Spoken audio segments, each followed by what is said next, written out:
Hello everyone and welcome to By the Numbers live from San Francisco. Apologies for the delays. We had issues with our stream key, so that's why we're on my channel today, but the VOD will be in the usual place. I'm Richard Lewis. My head looks massive for some reason. Probably it's because I'm on a MacBook. And next to me, of course, is the best analyst in the CSGO world. It is Duncan Thorin Shields. How are you doing, brother? Does the brand of PC actually affect how big your head looks? I wasn't aware that's how it works. It's because I've got to sit close to the webcam, so okay. A lot closer. That's what it is. It's not like Macs instantly give you big heads or anything. Although you know, I think the Apple launch today kind of disproves that theory. But what you've been up to? You're nearly done with the career, aren't you? You're like back in the UK. So not that many hours after this show ends, I'll be flying back to Europe for a while for some CS events. Not all of which have been revealed yet, because, I mean, there's that weird cycle where people only reveal the talent like a week before or something. I get that they have to like build it up, you know, they can't all release at the same time. But as a result, I can't say which events I'm going to, but you could probably guess some of them if you look at who I've worked with in the past. But I know the one that has been announced is DreamHack London, that we'll both be doing, I think, right? Yes, we certainly will be doing DreamHack London. A week from now, I think. Yeah, I mean, my schedule's fucking crazy, actually. So I'm out here in San Francisco at the moment. I've already been out in the States for a while. And I'm doing a speech tomorrow. Rich, when I first heard that, I think I'm the only person, maybe because I'm from the era before political correctness, where I just heard Richard Lewis has quit his job and moved to San Francisco, and I was like, well, whoo! Okay, well, that's, didn't see that one coming out of left field, but okay. No. You know, fair play to him. I hope he's happy. Hope him and whoever he's with, Ralph or something. Wait till you meet my husband. It's going to be fucking sweet. No, but like, so I'm out here giving a speech about esports journalism and how sort of team owners and team organizers and, you know, whoever the fuck you write about can actually work better with journalists. So... Interestingly enough, you know, guys like Steve Arhenset from Team Liquid is here. We've had time to sort of talk about our kind of past conflicts and stuff, and we've resolved them over some bourbon. So this is quite good. So I'm doing that, and then there's a panel a little bit. Actually, before my speech about does esports need to be regulated, and if so, who will do it? So we're hoping to. Liven the stream up a bit tomorrow. A lot of people are saying so far the conference has been quite bland. I haven't left my hotel room so far today. I'm still adjusting to fucking going through all these different time zones. So that's what I've been doing out here. And then after that, I got to go to Cannes. I'm playing in a esports celebrity poker tournament. And then after that, I've got DreamHack. This is real. This is real. Mate. Who else is in that tournament? Guys like Rotterdam, you know. Okay. I don't want to give away too much. Is it's definitely not because I don't know. Is he playing it? Oh, okay, Who? fair enough. No, I don't know. StarCraft possibly. players like pro poker player now or something? I hope not, because then I've got no chance of winning the 10,000 euros, and I really need it after quitting my job. So I'm going there to win, Duncan. Don't ruin it for me. Anyway, let's get back into CSGO. There's one story that's fucking dominating the headlines. And I've just got fucking material for days on this. I know you do as well. Gaming Paradise. Gaming fucking Paradise. I mean, first of all, what a fucking hilarious name. Like, to even think about calling it that. Hey, I know what we'll do. We'll call it Paradise, and then we'll run the shittest fucking event that has ever happened, to the point where people are literally grateful to get out of the country with their lives, let alone their fucking prize money. Welcome to Paradise. It's just too good. It is too fucking good.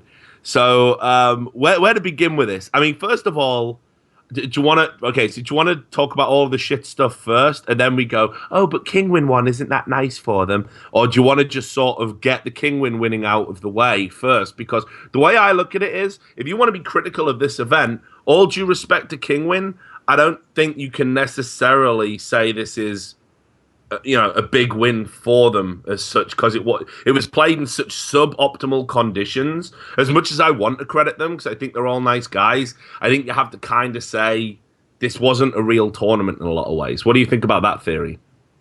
The problem with it is, if we're being realistic, if it had just been Kingwin, who'd got all these upset wins and beaten Na'Vi and beaten...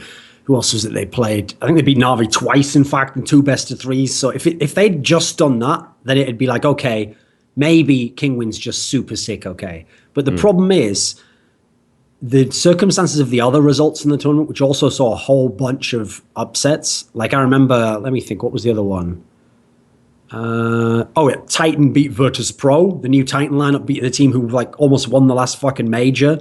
Yeah. So the problem is there was a bunch of results that were like either unexpected or outright upsets. So either you have to say unlucky Kingwin because a whole bunch of people had upsets over that result, over the tournament, or this was a fucked up tournament with so many problems that it made the Counterstrike unfortunately not so credible in terms of the actual results, which seems unfortunately more plausible because even some of the results that were understandable wins were so close, etc. So I in a way I feel for Kingwin in that sense because basically Titan could have kind of fucked their event by maybe Titan are really good now. We don't know. It doesn't seem that likely though. So I kind of feel like it's a bit of both. Like I'm going to give Kingwin credit for this. They've still won the series, etc. They still have to play Counter-Strike, but it doesn't feel like a full-on legit win, you know. I mean, in some senses, I kind of think of it the same way I think of EnVyUs at the IEM Gamescom tournament. Like, sure, some of the results sort of count, but not as much as if it had been at like a standard tournament, you know.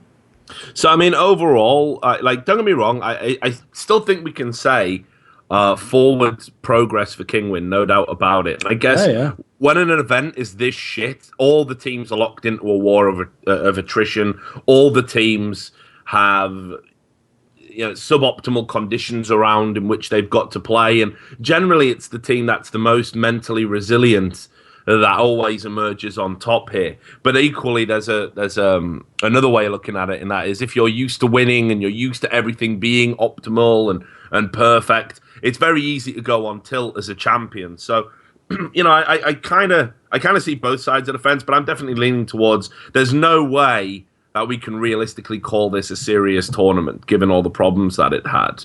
And plus, the format wasn't even that great. I mean, Kingwin only had to take one map to win. So, I mean, there's that, right? I mean... And there's also, unfortunately, and people might not think this matters, but you have to point out, whenever you talk about this tournament now, there has to be a little asterisk where you have to say, halfway through the tournament, everyone left in the tournament knew they were playing for $0 prize money. I'm sorry, listen, I'd love it if that wasn't the case, but I don't know about you, but if I've got a 250k tournament next week, I'm not going to go fucking hell for leather if I find out I'm getting nothing if I win this tournament. And some of these guys, listen, some of those players, I mean, I think of some of the VP players, maybe some of the Na'Vi players, some of those guys have played so long, and in their country, they are on such good money that some of them do just play as a job now. They don't just play for the fun and the thrill of seeing what an incredible performance they could have in Counter-Strike. So if I find out I'm not getting anything, okay, I'll still play. It's not like I'm going to not try to kill people, but I'm not going to be super into the game, because what is there to be super into at that point in time? Yeah, I mean, so we can start talking about the problems. I mean, I don't even know where to fucking begin, but... it's an absolute shambles of epic proportions. Now, first of all, one thing before we start, I will just say on the Kingwin note, the one person that I do want to give mad props to is actually Rain from Kingwin, because when I look at Kingwin's team, okay, there's a lot of different names who at different times in their career have done interesting things. Dennis back in LGB, Scream obviously used to be a highly touted player, Makalele most recently in NIP. But Rain is the guy where in general it's consistency that you think of as really good for me. He's like a really solid player. He's more like sort of a gatekeeper type player. He's not some star player, but he's not a bad player. He's just consistently good. But this tournament, I think he was the reason they won it basically. He had really, really good numbers and was just every game it felt like he was just on it. So I think that's very positive in that sense, because I didn't think of him as a player who was ever going to be a star quality player. He was the player where he had, it was kind of like Nex in Mouse, okay? Yeah, Nex was the best German player, but that didn't mean anything until about 2 months ago. So whenever everyone was like, Rain's the best Norwegian player, we were like, yes, and who gives a fuck? But now, that's pretty legit. So what I want to see is that's the storyline for me going forward. It's not only can Kingwin, keep up some of the good results, but I want to see does Rain continue for the next tournament, or was this a one-off? And with all the weird circumstances, he just had some miracle tournament, because I think that's an interesting one kind of gem you can take out of the shit that was gaming or gamers paradise. I think it was gaming paradise. Gaming paradise. I don't even think they know at this point. But yeah, you're absolutely right. I mean, put it this way, I knew I was in for some fun breaking it down. It's a real shame I didn't get to watch any of the games because I did get a few little private messages like, what you say about your Fox hate now?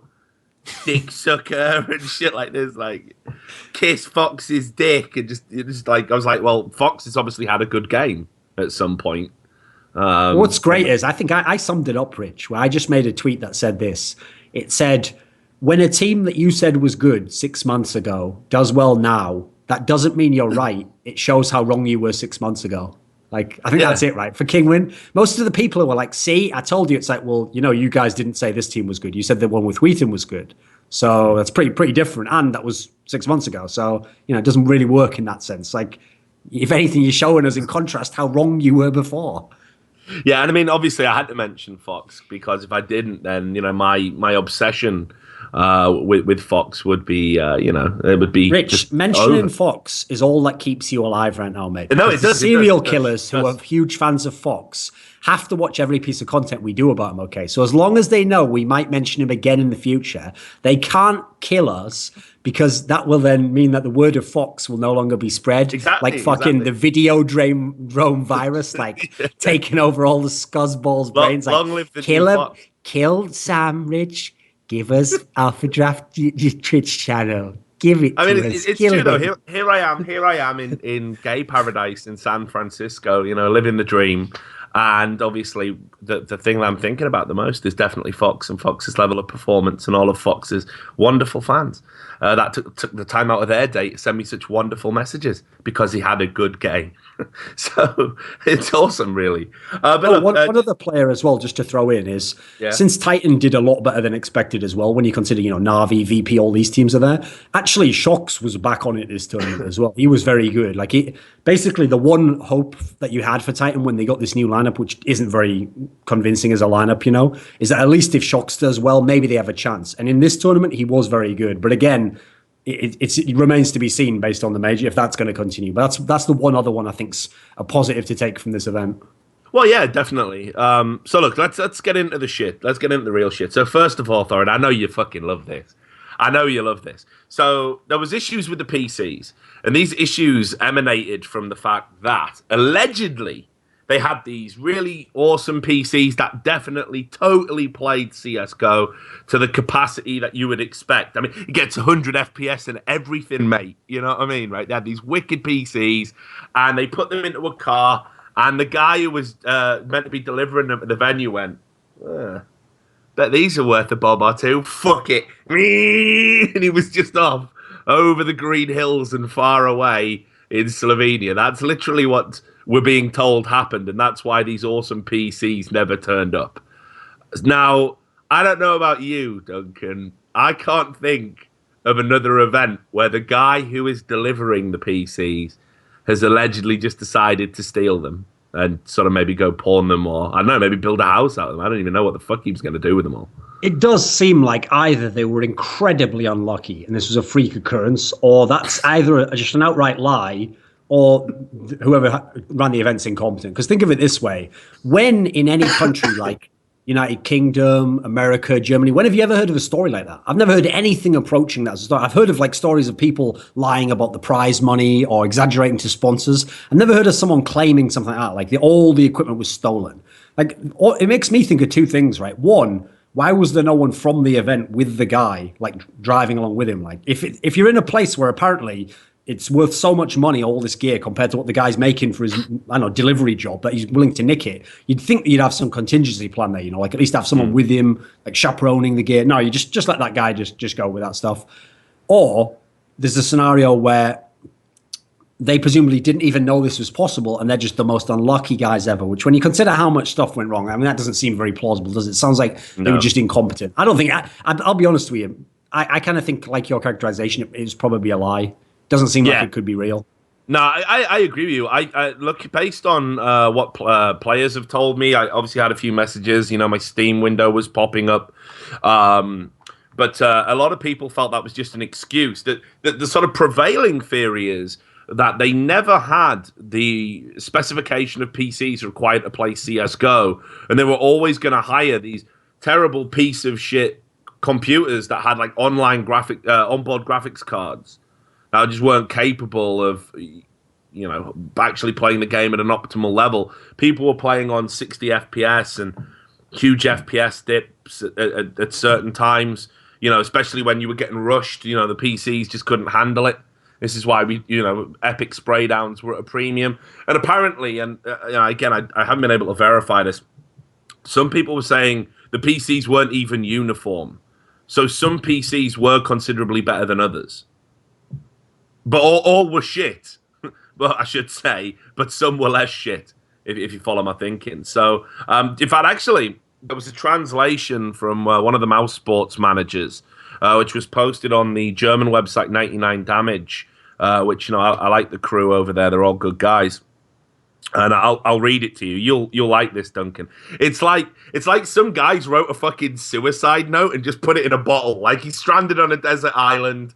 Wilson's washed away. He's decided today's the day. I'm fucking just going to string myself up from the one tree on this rock. And he just hurls his suicide note into the sea in the desperate hope that maybe one day someone will read it and, know how he went out. So try not to laugh, okay? Gaming paradise or better Slovenian hell? You can already tell he's got away with words, Mitch. He's got a little bit of wit to him, a little bit of flair. Keep going. If it starts that well, I mean, the best thing about that is that's not even well crafted, is it? It's like paradise, or is it hell? I just like it's got like some rhyme of the Ancient Mariner shit going on. It's just so good, like water everywhere, but not a drop to drink. Anyway, it's unbelievable how the people got fucked over right here. It already started when we landed in Venice. I believe that's meant to be. Nothing was right. We had to wait 2 hours for the shuttle that was to transport us to the event on a 3-hour ride, which was the shortest route as claimed by the organisers. This isn't even true. He's obviously got Google Maps. The shortest route would be a ride from Ljubljana, I guess it's pronounced, with 1.5 hours to Potorok. Next sad occurrence. This is where it gets really funny because you think, okay, Slovenian hell. Yeah. This is like in his list of priorities. The next sad occurrence. Not only did the promised jacuzzi not work, it's hell on earth, Duncan. The jacuzzi doesn't work, man. Fucking hell. Because I like the way he started it out as well. Like it's like he set the atmosphere. Like as soon as I stepped off the plane, the scene was a bad thing, man. The vibes were crazy. The eyes were out there, and there was murder lurking in the back. Like what the fuck? It's like a Raymond Chandler novel or some shit. There was murder round every corner, and worst of all, the jacuzzi did not work because nobody had paid for it. And then he goes, "This is obviously a genuine concern. We had to sleep in one room in narrow double beds, the couch and even the floor. Only on the second day we got a second room. The staff of the resort were very unfriendly because we weren't the typical yacht life clientele. You had to pay for everything, which obviously doesn't work like that anywhere else in the world. Which is why most teams in shopping and cooking for their own food. If the story with the stolen PCs is to be believed, is another matter. Most people don't buy it. The CEO is all day long on his mobile phone, but can't and won't help anybody. He laughs all the problems away. Ha ha ha. He didn't, I'm just adding effects there. At least the small admins were not to blame and genuinely tried to help wherever possible. For example, as we had to transport Dennis to the hospital because of his tonsillitis. But even they lost faith in their chief and avoided him, which is why he was running around lonely, like a pariah all day. We are just happy that this nightmare seems to be over. Conclusively, everybody, including the teams flying to Dubai, lost training days and had a stressful and bad experience. So, some serious stuff in there, some not so serious stuff. But basically, I don't think anybody really believed the explanations that the CEO was giving out. And therefore, to tie back to the stolen PCs, does seem a somewhat convenient solution. Why didn't the PCs turn up? The PCs you were meant to be responsible for booking. They got robbed, mate. Robbed. Didn't you find it really weird, by the way, the kind of general trend of how pro gamers were talking about the event?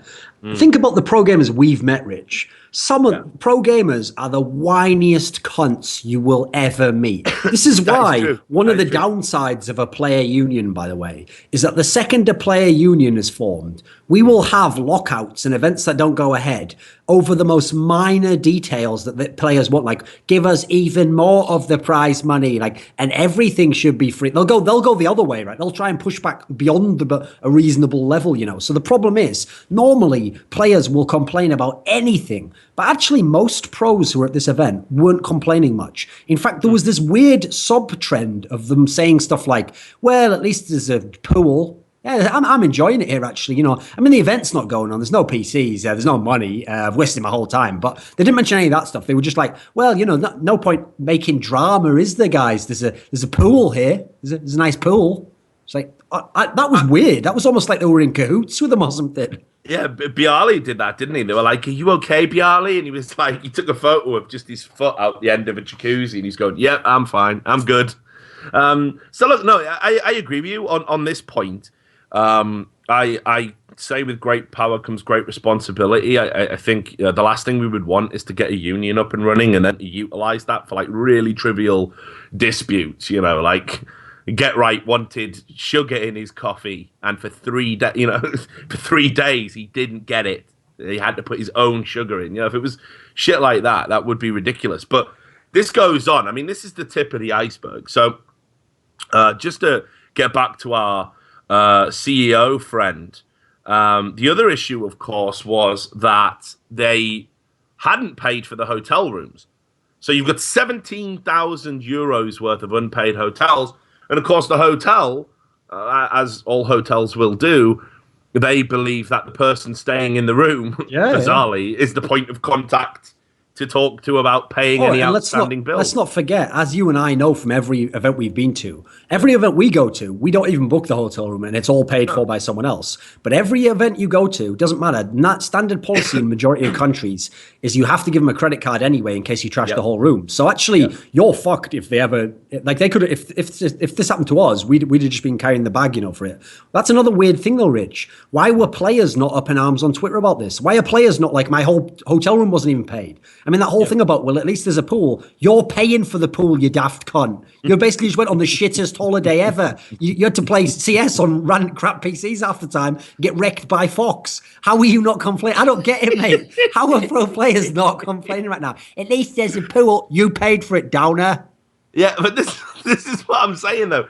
They don't feel they can complain. You'll notice the people that are on social media complaining about things in all of these instances are managers, you know, or reporters. Toby one obviously gave us a running commentary on all the problems that were going on there. I still think we exist in a culture where players don't feel comfortable criticizing even the most demonstrably fucking awful event. That's just, I think it's just been, it's hardwired into them. You know, it's like this, you know, the fucking, what's it called? The Stanford fucking prison experiment, you know, where it's just like they've just been socially conditioned to be like subservient to even the most awful atrocities that are going on around them. So, you know, this is 17,000 euros of unpaid hotel room. And obviously, as a result, the hoteliers, I think they contacted the police to say, well, look, we've had a bunch of fucking foreigners descend en masse onto our hotel. They can't give us an explanation we can understand as to why they're here. Because, again, good luck trying to explain, I'm here for the esports tournament. That's why, do you know what I mean? To a fucking hotelier. They don't know what the fuck you're talking about. That's a bit, isn't that a bit suspicious though, Rich? Because here's the thing. In theory, it's not like these people went to the hotel and were like, oh, where's our hotel room? And they're like, well, you're not enlisted in the system. They must be in there. That's how they got hotel rooms. So someone must have booked something. So you'd think that would be like the point of contact where if that card turns out to be fake, well, then people are going to jail, right? Like, the whole thing, because we're not on the ground, Rich, seems almost like all the teams got together in some weird scam to pretend an event existed so they could all have a holiday before Dubai or something. Like, I still don't get what's going on here. Like, surely this has been a massive fuck up of like people lying about no prize money, no hotels, no PCs, events run terribly. It's the worst possible event, yet the actual response doesn't seem proportionate to it, you know? Yeah, I completely agree. So then the police turn up. It wouldn't be an esports event without the police turning up. And they take away player passports for a time until they're like, you know, you've got to pay these bills. So this is where the CEO has to get involved again. The CEO of Gaming Paradise. I don't know what makes him a CEO. In the same way, I don't really understand what makes Gaming Paradise a company that would require a CEO. But anyway, he has to fucking get involved, and eventually they get their passports back. I believe all of them were returned, although I think I might have heard something on social media that RPKs somehow got lost or something, or didn't get returned to him, and he may have had to apply for an emergency passport to Dubai. I don't know if that's true. But basically, so now the players have got the fucking ongoing panic of like, you know, are we going to miss Dubai? Am I going to be able to get out of this country? I mean, this is the best thing. Like, hey, let's run the shittest event in CSGO history. And then at the end, or even better, right at the start, just when you realize how bad it is, we take your passports away. You can never leave. Like, you're locked into this shit, baby. You're going to fucking stay to the bitter end. Like, it's just unbelievable. Now, this is the part of the story where this is your favorite, right? Because there was an interview on Aftonbladet with the CEO of Gaming Paradise, and he said, I will probably step down from like day fucking one. I will probably step down from this position and find someone that can do it better. Well, first of all, anyone can do it better. Anyone. That's been established. But just the idea of like, oh, this is a real shit show. Instead of coming out and saying, look, we're a new... you know, all the standard bullshit that you get when an esports event goes on, like ESWC. Like, this was an ESWC interview. They'd be going, hey, but we ran a good Call of Duty event once, so fuck you. Or if it was like the ESL, you know, guy who does all their press, Ulrich or whatever his name is, or Uli, I don't know. He'd be going, if the dogs are barking... Then it means the kennel is satisfied. Or whatever. His is basically like a German Cantona-esque quote, you know? When wild dogs are barking, the bard knows his tune is played in the right chord or something. Like, okay, mate, whatever that means. Something to do with ESL not being shit, presumably, right? Yeah, okay. World's best gamers? Yeah. So, why don't you fly somewhere and DJ somewhere? Of just like, I'm a CEO, I'm a leader, yeah? People look in times of crisis. People look to me for leadership. They look to me for guidance. They look to me for reassurance. Okay, so I'm gonna make a fucking clear, definitive statement now. Who's the biggest press outlet we've got here? See you, Aftonbladet. Come here. Yeah, I'm gonna quit. Me, like, I'm fucking shit at this. I can't do this at all. Like, that's literally the thing you want to put out into the public debate. Yeah, I'm fucked. I'm way out my depth. Nah, I mean, I don't even know if we can pay the prize money. Nah, we're fucked. Yeah, definitely. Plus, when you do that on day one or day two, when the event hasn't even finished, it kind of just makes more discord, because then people are like, well, who is running it? It's like that. Do you remember that movie, Deep Blue Sea, that came out in 1999, Rich? And one of the classic... Spoiler, it's not a very good movie, by the way, but one of the spoilers, okay, is that in the movie, it's setting it up, okay, that there's these, like, genetically super intelligent, massive sharks. And so you're like, you know, obviously they're just going to break loose and start killing everyone, Jurassic Park style, you know. So when they're setting it up like that, when the sharks start to break out and, you know, there's people trapped inside, like, a certain area, the whole premise of the movie, the narrative, is that Samuel L. Jackson is obviously the guy who knows what the fuck's going on, you know, and he's going to be the guy who eventually is going to lead them to... And then what happens is he starts to give sort of a speech, like, along the lines of, like, you know, we're going to get out of here, and the shark just literally pops out, eats him, and goes. And then the whole point is, it's a great narrative structure, because then you sort of realize that, well, who the fuck's in charge now? Like, what are they possibly going to do? That's like what happens when this guy just, like, steps down on game one. It's like, I retire from my position, and then it's almost like fucking Nixon, you know, when he was like, when he like actually resigned and just got on a helicopter and just flew away, and everyone's like, well, what the fuck happens now? He's like, out, what? like, yeah. So I mean, I couldn't believe that, because I mean, first of all, you know, I rarely use this word, you know, but that does strike me as unprofessional, dare I say it.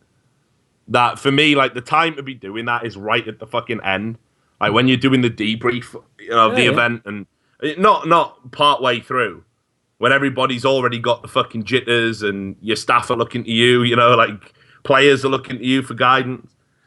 So yeah, absolutely ridiculous. Then on top of that, we've got the issue with the prize money, which, as you rightly pointed out right at the top of this segment, the players are going through the motions, not even knowing if they're going to get it. Now, according to HLTV, they've signed an agreement. I mean, even the fact that this needs to be announced as news is fucking horrifying. But apparently they signed an agreement to be like, if you complete the games, you will get the prize money. And I think they're going to have to complete them online at a later date or something. But you know, why I would I don't know if I'd even bother at this point. I would. That's what bothers me as well. Even though the players said they played for the fans or because they're already there or whatever, that's another thing that's really weird. You would think as soon as it gets suspicious like that, you're like, well, the one thing I'm not going to do is give my product away for free, which I need you to pay me for with prize money. You know, why would anyone agree to play that? Yeah, I mean, if these people haven't paid for the hotel and they haven't paid for anything else, what's the odds the prize money exists? Yeah, but I would even go. Well, it definitely doesn't exist in its current form. And I think, like, if I was to take a guess, I would go so far as to say this is a classic example of an event where it's like we get everyone there, we get everyone entered, we run the event, we run the stream, and then at the end we take the assets, we take the sponsorship money, we try and do a few deals for our next event, and that's what we use to pay the players. This has happened a lot in small events down the years where your first event is a fucking punt. You beg, borrow, and steal to get enough together to actually run the event, and then it's what you sell the next event on. You tell everyone, oh, prize money might be a little bit delayed. It's definitely not going to be 30 days. It's always close to 90, and that's because what you then do is you go out and you hustle for fucking Gaming Paradise 2, which you promise will be bigger, better, and blah, blah, blah than the first time, and look at all these numbers we've got in our deck now. You take that money, and then you use that money to pay the fucking people who had prize money expected from your event, and you're always one event behind, which is why typically when these companies crap the fuck out and go out of business at the end, that's why nobody gets the final paycheck. And if you want to look at examples of this, I think DS Rack in Denmark's one. I'm pretty sure there'll be a small event in Sweden. That name escapes me. We had Firecore in the UK, I think. That was incredibly similar. So all of these, this is how amateur events operate like this. Now, this ties into what the other point I wanted to bring up just before we sort of leave Gaming Paradise far, far behind, or Slovenian hell, as we like to call it. And I did a video after ESWC saying there should be a kite mark, a form of branding that you get on your event. It's unilaterally recognized by everyone in the CSGO scene. It's awarded by a panel or a body or a group or whatever of people who all have interest in the preservation and perfection of CSGO. And if the event doesn't have the stamp, just simply don't go to it, or if you do, go at your risk. And I would even go so far as to say that at this point, if I was those teams, fuck the prize money. It probably doesn't exist anyway. Do not play in the online component of Gaming Paradise, and simply vow never to attend a Gaming Paradise event again, or an event that has any of the fucking upper management structure involved in it. Just fucking fuck it off. Same for ESWC. These events are unacceptable. We don't need it. There's bigger events. Everyone wants to run a CSGO event. If Valve follow through and apply the Dota 2 model to fucking CSGO next year, then we're going to have Valve run events that are going to be the absolute shit. You wouldn't want to go to a fucking Slovenian event before one of them. So I think... doesn't even... Like, I think the only reason people did this is because people who were at the major, like, were eager to play again really soon after or something weird. Because if you think about it, this is also, by the way, a great thing that could stop this from happening is just for all events to announce their calendar at the beginning of the year. So DreamHack does it already. They say where the stops will be and when. If everyone did it, if Gfinity, DreamHack, PGL... who else is the Faceit, ESL, if everyone just announces, says that this is the dates of when my LAN is and here's where it's going to be, that would allow teams to plan properly. Whereas at the moment, they tend to just go themselves on a 2-month basis. Like, oh, we might go to this one, might go to the next one. Because I can tell you right now, there were events that were way better than this, that some of these teams skipped earlier in the year. And yet if they'd have known, well, this one's a totally unknown one, and the money isn't even worth it because it might not be real. So there's no point in saying, oh, that one's got 10K more. Yeah, but the difference is the other one, 20K is real, don't you? So, and it's in a place where you've been before and you know what the venue's like. I think in general, it is an industry issue, not just these one events, but that could offset it, because it is weird to me that the same teams and orgs who complain about having too many events, then are just taking wild flyers on events like this, and then right before a 250k tournament. Imagine if any of these teams didn't get to Dubai in time and they blew their chance to win 100k for the sake of some random tournament where the 30k maybe never even existed. Yeah, I mean, it would have been just a fucking horrendous oversight. But again, I think you're taking such a fucking risk anyway, going to any event, let alone a complete unknown quantity. But this ties into this fucking big picture problem we've got in CSGO. And that is that the players are so fucking underpaid in terms of what they bring value-wise to the organization that they feel... Like, if you were to ask the players, hey, there's this event in Slovenia, it's got X amount of prize money, they've never ran an event before, chances are it's going to be a fucking shit show. Do you want to give it a try, whether you're going to Dubai or not? You know, like, do you want to go out there? Players are going to go, yeah. Why? Because prize money supplements their income. And they actually do need their income supplementing, because we're not paying them a salary commensurate for the time that they put in.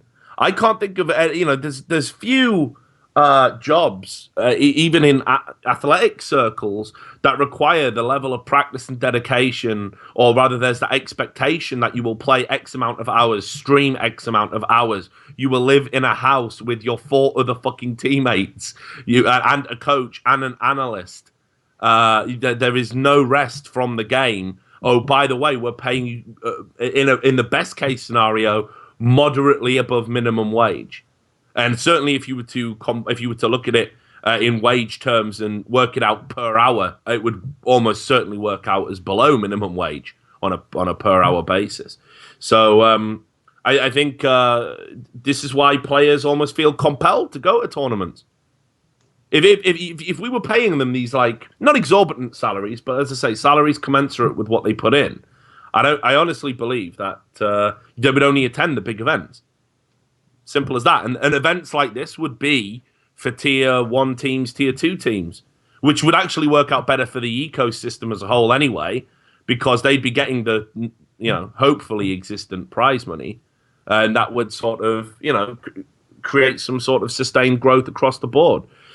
The problem is, though, what I worry about in this sense is, I do agree we need something in place where essentially, not that we lock out new tournaments, but that by having like an industry standard, like a grading almost, that we make it less likely that good teams waste their time on these lesser tournaments when there are better events out there. The problem is, I don't want people to use this as like grist to go the other way and be like, yeah, we need an exclusive league where we know it's only that one tournament organizer that never gets. I don't want to go too far the other way, Yeah, no, I agree with you, and I don't think there's anything necessarily in this incident that would point to exclusivity fixing it. But what we've got an issue where, again, players are happy to fucking burn themselves out and go to shit events just to get cash, because it's not coming from other sources, because they're not allowed individual endorsement deals, because they're not being paid a salary that really reflects their value. If we exist in a time where we've literally got sponsors now signing close to $1 million endorsement deals with gaming organizations, I'm not seeing that value necessarily trickling down to the players yet. And until it does, events like this are always going to be able to take a foothold. And let's be fair, events like this they're a fucking cancer.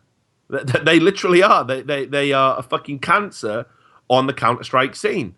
Because it might look great. Oh, yeah, loads of events. Yeah, but what it does is, first of all, it leads to oversaturation, which is, once you get past that tipping point, it's very hard to claw back. You can look at StarCraft 2 as an example of that, as an esport that had an oversaturation of events to the point where it became impossible to follow any narrative, any storylines. WCS arrived too late to rectify that problem, and people just lost interest and moved on to other games. You've also got the fact that, we're at a time now where the mainstream media are basically like fucking literally tossing our fucking salad, like non-stop. Like, all they want to do is write about esports to try and get a young demographic to buy into their dying medium.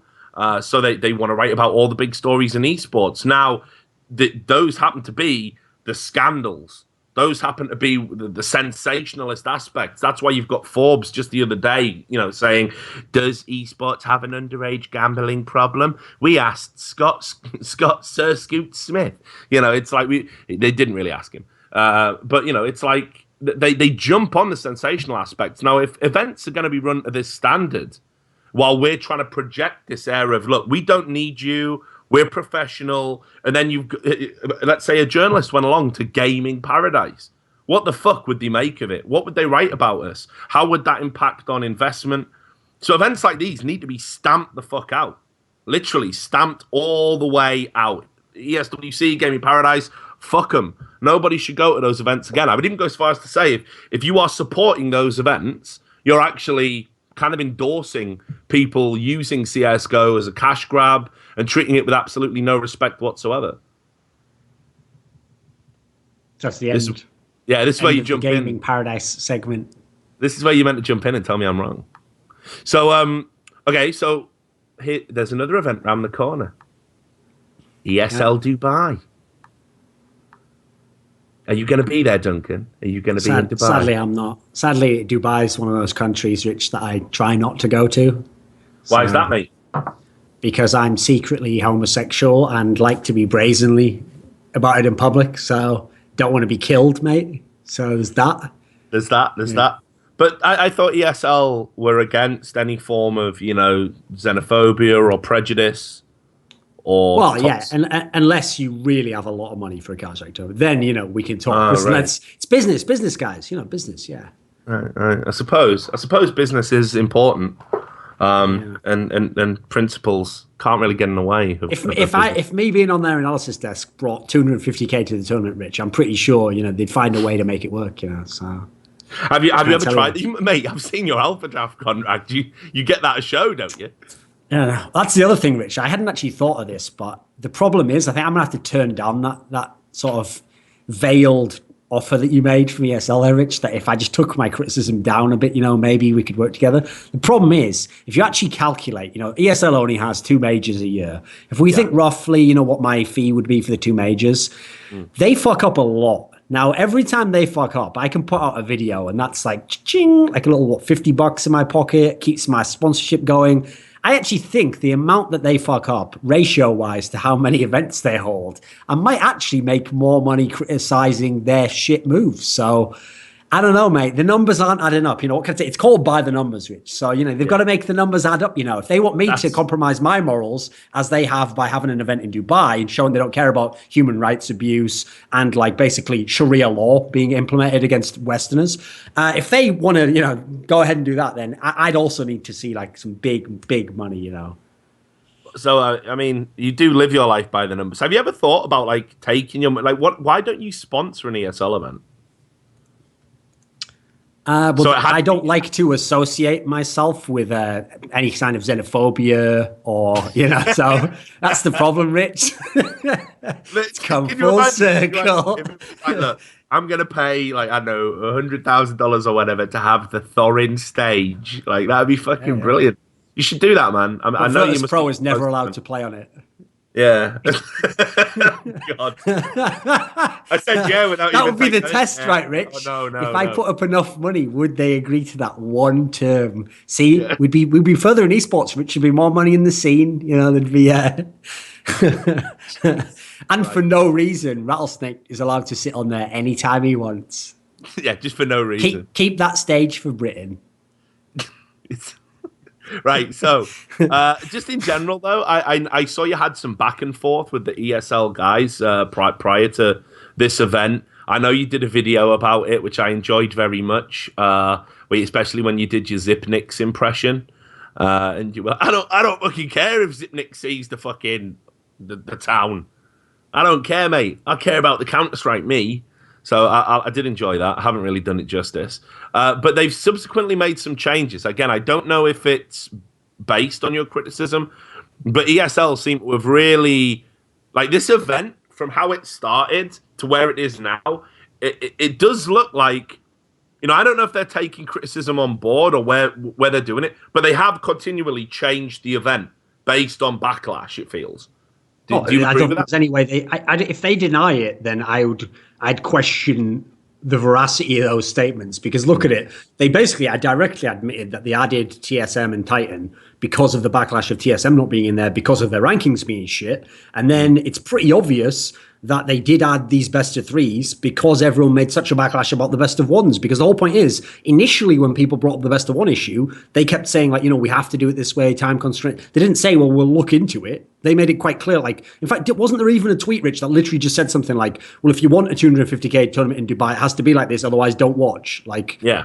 Essentially, they were already at that level. So it seems pretty clear to me that much like they're following in the Riot playbook here, where if people make enough of a stink, then you feel like you have to do something, even if it's just a concession to the community. Now, I do think these two concessions in isolation are both really good, like adding TSM to the event, finding a way to, and now having at least the final match of the group be best of three. I think those are pretty good concessions, good compromises to make, bearing in mind the position you were in before. Because if we'd have left it at the original position before everyone complained, I think the actual tournament would have been much worse. So, feel free to thank us for that free consultancy there, ESL, industry leader in esports. Why do you think they want to do an event in Dubai? Like, I've never understood this. So going back to fucking CGS, it was like everybody felt you had to crack this region. Now, I remember vaguely talking to some people that were earmarked to be the next CGS franchise. It was called, one of the next franchises, Dubai Mirage. I know you'll have heard about this. It was kind of like a secret clandestine thing. It was like, that's the next territory we're looking to expand into. And of course, it never happened. One of the guys that was in that team was a chap called Nordi. He was from Kuwait. He went on to sponsor a bunch of Counterstrike source teams and give away a lot of money. People assumed that he was some sort of sheikh, some sort of oil Emirati. In actual fact, he just worked in a call center, but the way that the sort of economies of scale worked meant that what he could afford to give away seemed like just incredible amounts to us. We were, oh my god! So everybody assumed he was like some sort of multimillionaire. But I remember talking to him about it, and he was like, actually, gaming, it's not really that big out here. It's not really that big. I mean, obviously, this is in. It was after, I guess we got talking about it. So I first met him in about 2006, 2007. We were kind of having conversations about it in 2009. So obviously a lot kind of changed. But he was saying that he didn't really consider it like a big gaming region. He felt that you would have to work some to maybe attract the big audiences. Now, ESL have said in the past that one of the reasons, for example, they didn't necessarily want to put CSGO on in places like China is because the game's not big out there, and therefore they don't think it would translate. And the last thing they want to do is have a CSGO tournament where you've either got a crowd of people who don't know what's going on, or even worse, no fucking crowd. So it seems, I don't know what the reaction's going to be like for Dubai. And equally, I'm still kind of perplexed as to why we feel Dubai's this next, this is where we want to be. Is it as cynical as that the people in Dubai have fucking more money than sense? So we're hoping if we can go out there and show them a little bit of fucking shimmy, shimmy, shake, shake, shake, we're going to get some fucking cash. No, I think that's the only reasonable conclusion you can come to, which is that they're doing it because it was already hinted, if you remember, the way that the Flying DJ guy said it, like, well, if you want a 250K tournament, he sort of implied that it had to be in Dubai in some sense. So that implies that maybe some of the backing in some sense is coming from someone in Dubai or in that region who wants an event in that region, and Dubai is the obvious one, because it's like more developed than some of the other areas. So it does sound to me like this event has less to do with putting on a Counter-Strike tournament, less to do with Counter-Strike fans and people who are going to watch it, than some sort of audition to get more money from people in that region who obviously have a ludicrous amount of money, and when they get into something might be willing to splash out to some ridiculous degree. So I don't even think it's necessarily a bad idea in that respect. I can respect that in as much as it probably is a decent area to go to, when considering how saturated the West is for all the sponsors, to try and get a bunch of money. Because if you could get some chic type guy, or even just some very wealthy businessman, to get on board with like, well, I want an event here, and it'd be, to do at my venue or something. Hey, maybe it would be a way to have more events for ESL, which could be good. But I think there are some negatives to having it there. That's the only thing I can think that counteracts them. So I can only assume that's what it must be. I mean, like, to give you an example of a region that nobody talks about, but it's already got that infrastructure there. And that's not to say Dubai doesn't. Obviously, I've never been there. I've only got anecdotal evidence to go on, so it could be false. There could be land cafes on every street corner, and nobody's told me about them. But here's an example. So obviously, I used to work for a company called Amiga Sector in the UK. That was where they had the CGS UK and European playoffs. It was the largest LAN center in the UK. It was based in Birmingham. It had approximately 400 high-end PCs across, two floors, just two floors. And the reason it went under was the business model after it was created was it had to be 70% full 100% of the time to break even. So in many ways, it was doomed to failure. But the people who had created that, the Amiga Sector company, they couldn't really understand why it wasn't working, because in Kazakhstan, they had something like 26 or 28 of the same buildings, if not bigger, and they were full all the time and they were making money. And apparently Kazakhstan has this huge LAN cafe culture. Yet at no point have I ever heard about anyone saying, hey, let's do a fucking event in Kazakhstan. You know, let's go give those gamers something. You know, and of course, if you go back to the history of Counterstrike, you know, with K23, you know, you got, they've already got some tie to, you know, to sort of Counter-Strike history and whatnot. So it does seem strange how we sort of pick and choose what regions are super important to get into. You know, again, it's like with, you know, South America in general. It's screaming out for somebody to actually nail something down and create something big out there. There's proof of concept. We know the fans love it. You know, but all the organizations are privately and independently funded, and when one person gets bored of putting the money in, they die. People are pulling out, you know, like, or offering substantial services, or, you know, like ESEA Brazil, which is a fucking joke. So I don't know. It seems like this idea that we should be really pushing Dubai. It's almost as if, like, if I was to pick regions, I'd want to see have esports development pushed into it. It wouldn't make my top 5, I don't think. No, I mean, the best point you made was when you tied it to the China. I think it was China was one of them. It was somewhere in Asia in general. The idea was that it was one of the original reasons given last year, only last year, folks, because that's how ESL worked. They say something as like a statement of philosophy. We'd never do this. A year later, oh, times change. You know, now we would do that. So a year ago, the reason why they said CSGO wasn't going to be an IEM is because of this fact that IEM's a global thing and CSGO doesn't have presence outside of Europe and North America, you know. So the idea that you can't go to China but you can go to Dubai is ludicrous. There's no grounds you'd ever be able to explain that. You'd have no studies, no evidence that would suggest that Dubai is a more viable Counter-Strike area. Think about the fucking theme of Counter-Strike, Rich, compared to in China, where at least they're just indifferent to that theme and don't particularly care about the concept of global terrorism, etc. And American soldiers and British soldiers killing people inside a video game. So that's not even an issue over there. So yeah, I don't really buy the idea that Dubai was crying out for an event and you have to host one here. This is like a hotbed that we're going to tap into. No, it sounds more like it's just a business thing where you're trying to get some people that have a whole lot of money, trying to get the hook in there and then get them for another event in some sense. And let's not forget as well, these things are increasingly turning into like the hotbed of sort of business meetings. Like, you're increasingly starting to see like luminaries from outside of esports. So mainstream sports, mainstream media, mainstream business, venture capital companies, you know, celebrities. And what you do is you want to invite them somewhere that's impressive. You know, you say, hey, come to this stadium in Cologne where it's fucking super awesome. Don't come to our studios though. No, don't do that. But definitely come to the stadium.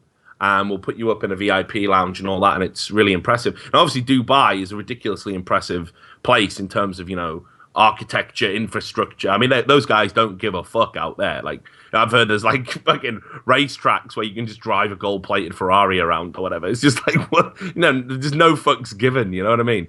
So obviously, inviting these kind of people to an event in Dubai, everybody wants to get on that freeloading train, right, and be out there and esports. So this is what it's about. And of course, it's not necessarily a fair reflection on what esports is about at all. So I definitely think there's a little element of that as well. Like, if you're going to run an event somewhere and you want to get outsider interest, why not do it in one of the sort of most wealthy and lucrative places in the world?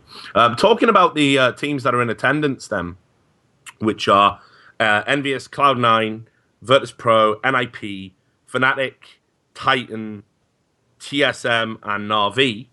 How do you feel this event's going to pan out? Obviously, the spectre of gaming paradise is going to be a little bit over this. Titan, in particular, they had some players taken to hospital with illness as well as potential passport problems. I don't think they were ever going to be contenders anyway, but at least they've got the excuses ready. But how do you feel this one kind of panning out? Well, the gaming paradise, one of the few positives of it is that it has made at least Titan, there's at least some interest factor there, because when you look at this lineup of teams, Titan and NiP are the obvious whipping boys here, where the rest of the teams are just the best teams in the world. Like, in reality, I think the three teams who are coming into this event a little under the weather were Titan, NiP, and Cloud9. Those are the ones where it's hard to have any reason at the moment to think that they have a chance of winning or making the final. Meanwhile, you've got a really strong group of teams in terms of winning. Like, you've the obvious names, Fnatic, EnVyUs, TSM. I think VP's right there as well. So they're teams where they can all win the event. They can all be dominant in theory. So I think actually this format itself is obviously going to hinder a little bit because a bunch of these games will be best of ones. But we've got a really good chance for some awesome best of threes. And I think the final is the best of five as well. So I think the final potentially could be better than the major we just had, because it could be like a best of five between TSM and Fnatic, or TSM and VP, or Fnatic and Na'Vi or something. I think we've got a chance for a really sick event here. And I think a bunch of the teams, even that maybe were tapering off a bit, like, for example, Na'Vi had some issues the last couple of events. TSM maybe didn't look as hot at the major. I think these teams, maybe that's enough time for them to be getting back into good form. So I think it's caught all the good teams in a good place, I think, right now. Doesn't look to me as though any are, like, sticking out of place. With that said, I would be very surprised if NiP or Titan made any sort of real impact on this event, especially now that there's the best of three final match. Like, I don't think there's any chance Titan and NiP are going to the playoffs. Yeah, it's an interesting one, actually. I mean, I don't really know sort of which way to call it. I think Na'Vi, obviously, they made it to the final of Gaming Paradise, but I don't know how positive or detrimental the overall experience that they had will be. I mean, it seems they didn't take it very seriously ultimately anyway. We saw C's tweeting #vodka paradise. So it sounds like they just fucking spent their time out there just sort of drinking their woes away. And who can blame them? NIP, lots of chatter in the air that this is the last event. This is the last hurrah. I have no idea about the fucking veracity of those claims at the moment. That camp is very much closed off. I think the problem with NiP, if you think about it, is even if NiP win the event, I don't think that sort of turns the momentum. Like, they've been so poorly for the last few months and all these past tournaments. I think even winning the event wouldn't matter. I think they still should make changes even if they win. Yeah, I mean, well, no, but I mean, and then they won't win, by the way. Yeah. Should we have another head bet? You know what I mean? Like, I can get your head shaved. No, it's definitely not going to happen. And I think they're kind of warming up to the fact now where it's like, look, we've all had a good run. I think, it didn't look like there was a lot of preparation prior to this Dubai event. They already agreed it before the major. So it was kind of like, if they'd won the major, then great, like if they got to the final of the major, great. If they were back in business, this is something to look forward to. But I think when the major went the way it did and they lost that game to Virtus Pro, I think they kind of accepted, like, actually, we're going to honor our commitments at this point. But you've seen, they've been playing as stand-ins for other teams, and like I say, Get Right's had a holiday, and I don't think they're going to be as well drilled as they were going into the major, frankly. So that tells its own story. So I definitely can't see Titan or NiP doing anything at this event. Na'Vi, as I said, I don't really know. For me, I think the big stories are right. So there's three teams that I think actually sort of have to perform at this event. The first is EnVyUs, and that just goes without saying. Your first attempt at a major, you get to the final, you lose to Fnatic, pulling out just fucking miracle comeback on Dust 2 and then wrecking you on Cobble. People are going to want to see, like, have you got the mental fortitude to get to another final? Obviously, they won the IEM Cologne event, but that wasn't a real format anyway. So people are going to be watching this one and, what can EnVyUs do? Can they bounce back? Have they already peaked too soon? That kind of question. Then you've got Cloud9. And obviously Cloud9 didn't have a great major.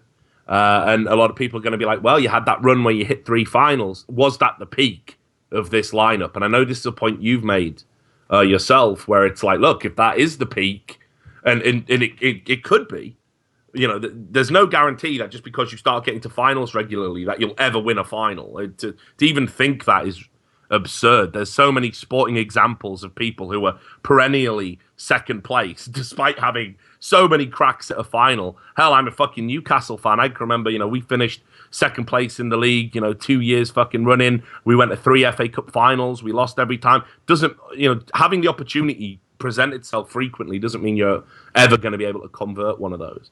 So I think Cloud9, this is an event that realistically I think they can do well at. I'll ask you your thoughts about that, actually. On the Cloud9 one, or on both teams? Yes, well, just on Cloud9 specifically. Okay. Yeah, that's the problem I see for Cloud9. I actually think Cloud9's scenario might be a little bit similar to what might happen to EnVyUs, which is I could also say, I think people are a little bit too hot on EnVyUs. Like, I think EnVyUs is a very good lineup, and I think that from what we've seen so far, they're clearly going to be a top 5 team for the next 6 months. That no problem with that. The problem is when they've played really well, like wrecking TSM at Gamescom, and then now making it to the final, beating TSM again, beating Na'Vi to get to the final of the major, it makes people want to be like, no, this is going to be the next number 1 team. This is going to be a number 1, number 2 team for certain. You know, it's a lock. They're going to be the next great team. That's the part I'm not sold on, because what I think happened to Cloud9 is that Cloud9, you have to remember the key thing about the events they had was it was literally like the 3 events were within something like 3 or 4 weeks. It's not like they had an event, then 2 months, and everyone studied them and came back, and then they played again and wrecked everyone. They had like 3 events in a row where people are getting 1 to 2 days downtime to maybe study something, maybe not even study something. Some of the teams, if you lose to them, if you lose to Cloud9 initially, you're thinking, well, that was just a fluke. That guy played above the odds. I'll just do the same shit again. Teams are slow to adapt on that sort of thing. They have to sort of it has to be proven to them that what they're doing doesn't work. Now, the issue is a lot of the upside of Cloud9 was like anti-stratting, was like watching tons of demos, was like basically the other team don't know that much about you. You get to know everything about them. You get super in-depth on them. Now, first of all, when teams know you do that, they start to change things up. And the teams that can do that, like Fnatic, they're going to be really hard to read, so you lose your edge in that respect. Secondly, teams now start studying you, and just from playing you in the server, get kind of a sense for like what works against you, how to play against you. So basically, your success before, in a weird way, has been pre-selecting the top teams to be able to play against you in the future, and so you do drop off. And it's actually quite rare after that initial really high peak that teams maintain the same level, unless they are some truly amazing team who can. That's the key point I always make about Fnatic. Okay, it's not that Fnatic was the best team in late 2014 and just stayed at the top and never dropped off. What happened was, that is such a mischaracterization because it implies that they figured something out and no one could stop them. No, what happened was people constantly adapted to what Fnatic were doing, made roster moves which gave them a chance to match up well, changed the maps that they played to play against them, banned certain maps against them, and what Fnatic had to do was over and over and over again, maybe like 15 instances, change what they were doing, evolve their game, switch roles within their team, take a player who's underperforming and find something else he can do in the game. That's the amazing thing. It looks from the outside like they just had all the success and they never failed and they always made top 4, they always made the final, they were always winning. No, they had to do it was like 10 little campaigns, but compressed into one, and it just looks like one. That's what it's like for an EnVyUs or a Cloud9 now, because you had the initial period where you got the jump on people, they don't know how to play you, they've never played your lineup, they don't know what to expect. You've maybe got good tacticians who are reading them. Now let's see what happens when everyone else kind of gets on even ground and they've seen you play before and they have some sense of what to do. Now, in the case of EnVyUs, I'm less worried. It's the Cloud9 one that does worry me a bit, because these last 2 events I've seen them at does make it feel like they've leveled off and they're not at that peak they were at before. It feels to me more like a reasonable spot for Cloud9 is going to be like 5th to 7th. It feels like that's the sort of level they're on. And maybe that means the odd tournament, they'll make a semi or a final if it goes really well. But it doesn't. When they had the 3 finals in a row, it felt like they were on the cusp of becoming even greater. Like they were going to win an event and we'd see, wow, they actually are a legitimate like top 3 team in the world. Feels like that's come and gone. Like I don't see what's going to change now in this next event or the next 2 or 3 that's going to be different from the last 6 viewed in totality, the good ones and the bad. I think they've leveled off a bit. Yeah, I mean, it's going to be interesting to see how they perform here, especially given ESL's format, of course, is we take X amount of teams from Europe and we just give sort of almost like a special precedent to a North American team because it's good for business. So, there's a lot of pressure on them in terms of, you don't want them to crap out of the tournament too early. So, yeah, I think they definitely have to deliver. Now, the other story for me that's here that really stands out is TSM. And that's simply because we know that they were disappointed not to make the final of the major. I don't think they should be. I thought EnVyUs were really going to go on and win it, and I don't think there was any shame in losing to EnVyUs at any time. But for the longest period of time, TSM have kind of been the pretenders to the crown. Everybody was saying, well, look, if they consistently beat Fnatic, you apply that thing that you like to call fan logic. Well, if Fnatic are number one and TSM can consistently beat Fnatic, then are they number one? Are they number two? But of course, they were losing other matchups. It was only in the matchups against Fnatic where they were really able to get the measure of the Swedish giants. So I think they're kind of now under an almost unique kind of pressure in that I don't think anyone's necessarily going to be expecting them to win, but I think they need to really start having good showings on the regular, especially given that there was all this talk just prior to the major that they might be interested in making a roster change, and I've been able to sort of go out and talk to people about that, and that does seem genuine. That seems that's something that was actually considered, and it's only what happened at the major that's made them stave off any potential roster change. Now, a poor performance here, and of course that roster change could be back on the cards, and I think TSM are perhaps under a little bit of pressure. The thing is, I still think TSM's a wonderful team, and I think with the pieces they've got, don't go anywhere. Just stick with it. Because here's the thing. It's the sort of team where I'd tell them, my only advice to TSM would be, keep this roster for the next 6 months. Don't do anything, no matter what happens at the next two events. Because as long as you work within that roster and make, like the Fnatic moves I was talking about there, make the correct evolutions and swap the right roles and make sure this guy's somewhere comfortable. As long as you do it that approach, you should be taking home 3 or 4 more trophies before the year's out. You really can do it. You can be I don't know if you can be better than Fnatic overall, because Fnatic has this insane ability to do that adaptation, but you could be the second best team. I don't see why you couldn't be, and you could win many more trophies and be a world-class team. And some of those might be the major, who knows? So if I'm them, I don't change anything in that sense, but it is true they need something, because the last one was the Face It win, and that was great and everything, but then they've had 2 down results since then that were like not very good, where they got ultra-wrecked by EnVyUs at Gamescom, and then they had obviously that terrible ESEA Predator Masters. Then at the major, they were doing really well until the EnVyUs series, and they did win a map off EnVyUs, but it was a little underwhelming. Admittedly, there was all the shit with Device's mouse, which sadly we just have to ignore for now, but did put a bit of a dampener on that possibly epic series. But it does feel like if you're TSM, the thing is, cause you're supposed to be like a legit event winner, you've got to win one I think every 3 to 4 events to keep that expectation realistic. It's what VP basically pushed the limit of that. They'll really have the 2 bad events, the 1 okay event, and then they'll win the event, and they'll keep that cycle up. But there's not many teams that have been able in history to keep a cycle like that going. Usually once you have the slump, you tend to keep going downhill. You don't come right back up again, win the event. So VP's been one of the rare exceptions that could do that. I wonder if TSM can do it now, because I hope they can. It's such a fantastic team. And I actually think the other team to highlight in this tournament is actually just VP. And I think it's just purely because, I mean, VP didn't do very well at Gaming Paradise 1. They were so sick coming into the major. I think they played so great at the major. I want to see, is it the standard VP, where it doesn't matter that they played super sick there. The next 2 events are the ones where they're scheduled to kind of like slump. Things go wrong, changing game leader. This player changes his role. They argue a bit. And then 2 events from now, they're super sick again. So I kind of feel like they are due for that. But I love it when they're one of those teams, though, when they play in peak form, I think they're the catalyst for most of the great series in CSGO history. Like when they're at their peak level and the other team's playing really well, you just get like amazing matches. Yeah, well, I mean, they proved that at the last major. I mean, there's no doubt about it. All the games they were involved in were great in their own way. But, the Fnatic game was just, for Fnatic to have to dig that deep to beat them tells you all you need to know. So I'm really hoping, like you say, that they can put in a good showing here. But the reason I haven't highlighted them, the reason I haven't even kind of cordoned them off as being a story is because traditionally this is an event where we're going to see a poor Virtus Pro. That's just the pattern, throughout CSGO history. So anyway, let's get into some quick news blasts. This will definitely be of interest to you because obviously we've done a few events where Team Dignitas have been in attendance. And Nico, or Nico, as I'm supposed to pronounce it, he's finally gone. He has been removed from Team Dignitas with immediate effect as of the 8th of September, I believe it was. And yeah, they've brought in Schneider, which I think is an interesting decision because obviously they're moving away from an all-Danish lineup to bring in a Swede.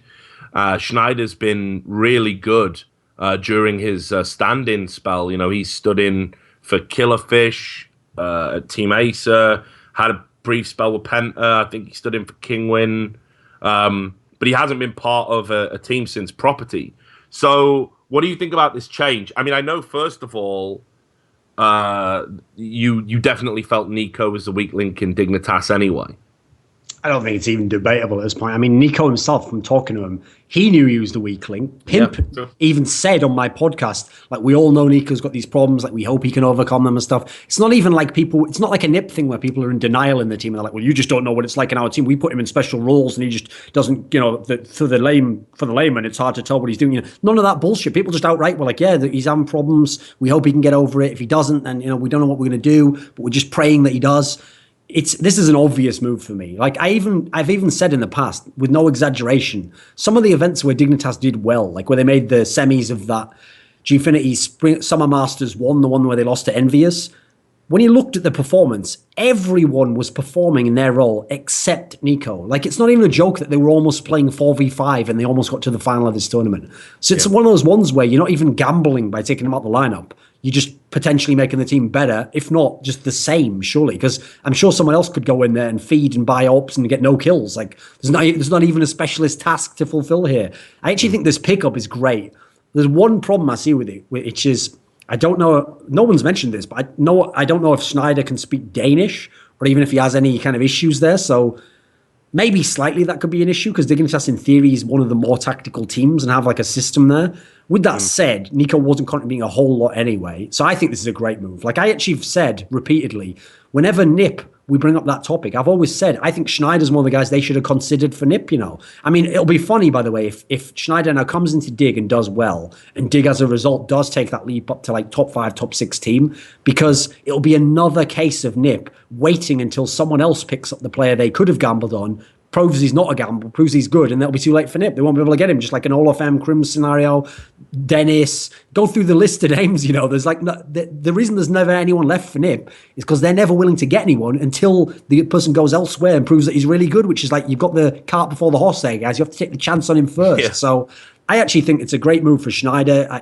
It is a bit weird that he's been so long without a top team. Like, no one wanted to give him a chance. I don't know if that speaks to some personality issues there, but I think he's a good player, and I'm glad this is the right sort of team, I think, to bring him into.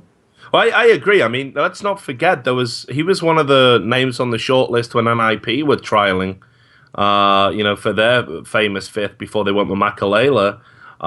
He was definitely someone who was talked about, and he is a great player, a phenomenal player. Now, just to tap into what you're talking about with the language stuff, it's quite interesting. Like, if every Swede I've ever spoken to, if you say it was a Swedish person, do you understand Danish? They go, yeah. But then when they hear Danish people speak actual Danish, nah, they don't. It's a lot harder than a lot of Swedes seem to believe it is. So when they're in that environment and you're hearing conversational Danish, you know, every day, I think there will be some struggle there. And in his statement when he joined, he said he gets about 60-70% of it, which is obviously less than optimal. But let's not forget Arlu, when he first joined NIP, when theoretically communications were at their worst, that was when Arlu was playing at his best.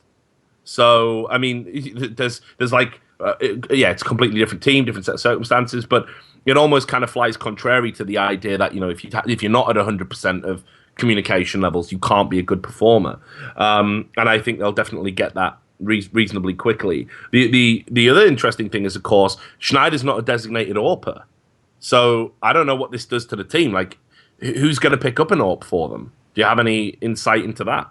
Well, to be fair, Nico was just buying AWPs and then dying and dropping them on the floor. So I'm not sure if that matters actually there, Rich. So it might actually be better that no one's buying the AWP. If I had to guess, without having asked anyone, I know in the past, routinely, whenever they were without an AWPer, Pimp often tried to go like hybrid mode and have like half the time he'd have an AWP, half the time he wouldn't. So maybe Pimp would. Thing is, with their team, I don't think they necessarily even need an AWP. Like, I think actually the AWP aspect sometimes gets overrated. I think in general, you only tend to have an AWP if every top team has gone that kind of metagame approach where everyone has the beast AWPer. Well, at the moment, especially post-AWP nerf, there's a bunch of teams where they don't, or they have someone who does it for one half on a certain map and doesn't for the rest.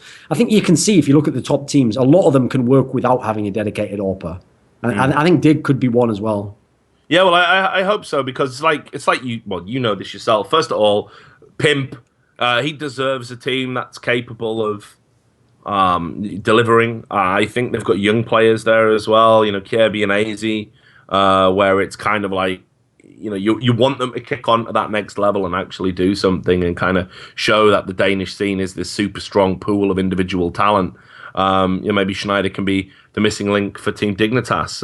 Well, what's funny is actually, this has just made me think the fact that Schneider's in this team, this just shows how like the paradigm you're in affects like what you even think is possible. So when I did my video I released today, which is about NiP, and I kind of address in it, what fixes do I think they could make? What should they do? I tried to pick out like who could they recruit. And obviously I only pick Swedish names. I pick JW, Schneider, these Twist, all the names we've all heard before. But actually when you think about it, bearing in mind they had Alu in the team before, and at one point even spoke English and were doing well speaking English. Yeah. If they open the doors in that sense, I actually think that might be a good route for someone like NiP to go. Like if I was NiP, someone like Pimp is actually the sort of player where I would have been going to them. Pimp, AZ, these are guys who have either the experience or the talent right now in the game and can do the things you want. Where as long as you're willing to not have to all speak Swedish, these are exactly who you want to replenish the people who can't be a star anymore in some sense or don't work as a role player anymore. These are the sorts of names you probably should consider. Hey, I mentioned him already, Rain from Kingwin. Again, he might have a too huge a contract, I don't know, but this is another player where if he's going to consistently be really good in that sense and he's an all-round player, again, why not consider him for a NiP-type team? I think in some senses, people like NiP, just to contrast against Dignitas here, Dignitas just look for good players who they think can do what will fit in their team, and then they build the team around them, okay? They have the right, that's a good approach to how you replenish a team, okay, and make it work. The problem I see is NiP's biggest problem. This will sound like a bit of a rant as to why they haven't been able to get the good players over the last few years, is that since in their minds they still think like, well, we're NiP, joining NiP's a really important thing, and you can only join NiP if you're a really good player. But then every time they come to get players, there's no players of that type who are available. Therefore, they have to get lesser players. And so in a weird way, they end up getting even worse players than some of the players I'm mentioning now, because initially they think, well, that player's not at our level. But then when push comes to shove, they have to get someone else anyway. So they end up getting someone like a Makalele, who, if you remember the period of time, wasn't even vaguely close to the top tier. He was in the fucking wilderness of no-namer teams that were doing fuck all. Meanwhile, people like Olaf M, who, remember, all the fans used to be like, well, I don't even think Olaf M would be that good in NiP. You'd fucking dream of an Olaf M now, mate. Instead, you had to get Makalele, someone who wasn't even as good enough to be in some of Olaf M's past teams at one point in time. So this is what I mean. Like, people like NiP, I think there should be more of an open approach to the free agent market. Because as we're talking about here, teams like Dignitas, teams like Mousespots, teams like Kingwins, they have, just because their teams aren't amazing, they have some really good players on these lineups. And they could definitely be playing in better teams as long as you're willing to maybe forego speaking Swedish all the time. And if you're a team like NiP, I don't really know that speaking in Swedish is working out for you that well anymore anyway. I don't know what you're doing, especially in Swedish, Yeah. So 2 more bits of news, and then we'll wrap up the show. This one's a bit of fun, right? Because I don't know if you saw this or even cared about this, but obviously we had the DreamHack Cluj qualifiers. Let's not forget that obviously that's going to be a major now, which is great. viliG Andrashik, who plays for a team called nerdRage, got caught cheating, perhaps unsurprisingly so. And he got caught cheating by Faceit client and got an automatic 2-year ban from Faceit, and of course was removed from nerdRage, and most likely will have to sort of live with the indignity of doing it for some time. I guess to his credit, he did admit that he was cheating, although he did admit it and saying, by sort of qualifying it as going, lots of other people are smiley face, kind of thing you might do, Duncan. One of your little patented smileys at the end of an inflammatory sentence. But I don't know if you had any thoughts about this, because obviously I've known this guy a while from the CSS days. I mean, it is one of those scenarios where it's like a guy who was never going to be relevant to the fucking tournament we work at, for example. So what doesn't really matter in that sense. I do kind of wonder, though. Here's the thing. You remember the whole hype after the Kaylee ban and when everyone was suspicious of Flusher was that it's not just a rare incident that someone's cheating who's a pro. Actually, there's sort of like a whole bunch of pros who, you know, maybe 10 even in the top pro level who are cheating and, you know, they're trying to avoid being caught, or maybe people are going to catch them. Okay. I actually do feel like it does seem unlikely that everyone is clean. I think there probably are one or two cheaters, maybe even in top 10 teams. I think there might be one or two out there. And maybe they don't even cheat on LAN. Maybe it's not as crazy as the way that was built. Maybe they just cheat online to get through the online qualifier, because they don't give a fuck, you know. They just want to stay in the team. And the way they get through having a bad LAN is they just wreck online again. They're like, oh, I'll fix it for next time, guys. Whatever it is, I think that's not inconceivable to believe it was the case. The real problem is all these people like that cheat coder and like people like Kaylee and all the rest of it. If you really do know about other people in the scene cheating, and you know for sure that this guy does it and even uses the same cheat coder as you do, when you've been busted, why are you then not coming out with the information? Why is that not when you like spill the whole beans? I'm never going to be a pro player again. They're never going to let me. So this is when I now tell everyone. You know, it just seems a bit weird that no one ever comes forward with that. That makes it seem like maybe there aren't that many cheaters, because it just seems weird that someone wouldn't at that point in time spill the beans. Usually in humans, as soon as they do hit rock bottom of being a drug addict or whatever, you can never get them to shut the fuck up about how many drugs they're taking at that point in time. And they almost like revel in the pornography of what a degenerate they were, you know. So in the same scenario, that's my whole shtick. I know that. I'd love it if these guys actually do know some of this shit. Just tell us. It'd be interesting to know. Yeah. Well, look, I've always said as well, there is this sort of massive culture of not silence, but I've talked about this before. And basically it's like, you know how, for example, say teachers, right? If a teacher observes a teacher doing something they shouldn't, they don't go public with it. They don't tell the headmaster or the authorities, because the theory is if they ever get caught doing something inappropriate, they'll get a pass as well. You create this code of silence. Same with doctors and malpractice. Very hard to get a doctor to testify, or anyone in the medical profession to testify against a doctor who's done something wrong. And more often than not, this is one of the barriers why, when things have been done in an improper fashion, it's very hard to get a favorable ruling about this in court. Now, I've seen this numerous times. I've seen videos of people where someone is so obviously cheating. I mean, really obviously. I'm trying to think of a recent example. Shit, what was that fucking team? Bollocks. Anyway, there was one example on HLTV with some... it might have been a Bulgarian team or something. I can't quite remember. But anyway... Perish the thought. Yeah, perish the thought. Or was it... It might have been the Emilio thing, actually. Anyway, but there's been a few examples down the years where you watch a video and you're like, look, everything I know about the game, having played the game for X amount of time, tells me, having been an admin in leagues back in the day, tells me this guy is cheating. All evidence points to it. He's whether it's a wall hack, you will never have that game where you make every favorable outcome. In a game where there's so many decisions to be made in short spaces of time, there's no way you're going to make 100% accurate decisions. It's implausible. So people watch those videos, and the community all say the same thing. That's just high-level play. Anybody could do that. I bet if you watched your demo with a wireframe, it would look like you were cheating. They all make these excuses, and I believe this is part of some sort of collective psychosis, if you like, in the idea of, let's just say I ever decided to cheat and it was my video that was being disseminated and analyzed in public. I would want people to say the same thing. And I talked about this when the vacaning happened, and I said I don't know why people are surprised. There's always been cheating around the highest level of Counterstrike, and people will actually chance cheats for the opportunities of fiscal rewards. Seen it numerous times, and people have got away with it numerous times. And people get away with it numerous times because the community never says, hang on a minute, all common sense dictates we should really have a long look at this.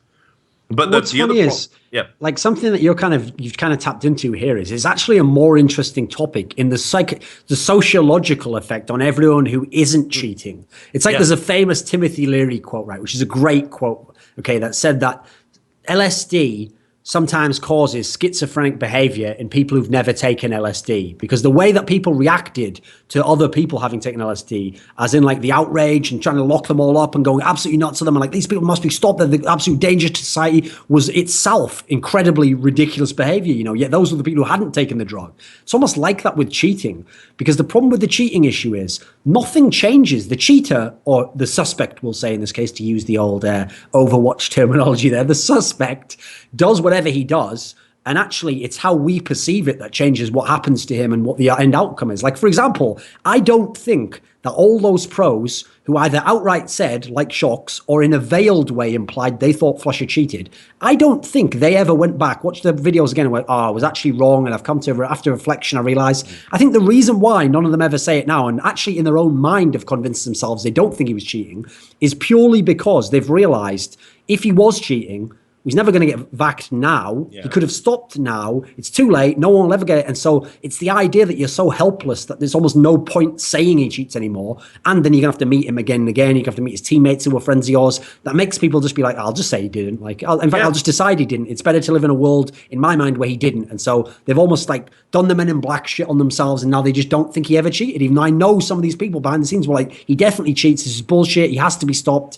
And so I actually think that that's one of the problems with this is like, until we have some sort of system that really is catching people, even expert witnesses aren't going to help. Because, for example, okay, when I used to work at ESEA many years ago, this is back in 2004, one of the things we did at ESEA was we used to obviously have the demos from every PUG that was played, you know, and we used to be able to watch them back in case there was some suspicious things there. And people initially could even submit like a support ticket if they thought someone was cheating. And one of the things we'd often do is, we'd have just admins who look through that shit. But if there was a case where it was really like the guy looks like he's cheating, but it's hard to know as just an admin, what we'd literally do is just go and get an amazing pro player like K Sharp or someone and just say, have a look at this demo, will you? Is he cheating? And if they said like, yeah, I'm pretty sure he is, then he would just get banned. Because at the end of the day, I'm sorry, in the 1% chance that he wasn't, it was too much of a hassle to not ban any of the other 99%. So in that scenario, we just banned him because we were like, well, if some super pro, who, by the way, in that scenario has no reason to be biased against the guy, you know, is like, yes, I'm pretty sure from my expert knowledge this is cheating, then he's cheating. Well, the problem with that scenario is if we apply that to modern day, well, Shocks essentially did that for Flusher. He watched the demos and watched the videos and was like, this is cheating. It has to be. It can't be anything else. But now himself has backed off that idea and never brings it up anymore. And so I think this is a problem. Even if people were cheating, unless we literally there'll just be debate. There'll never be anything. Yeah, exactly. And never going to go anywhere.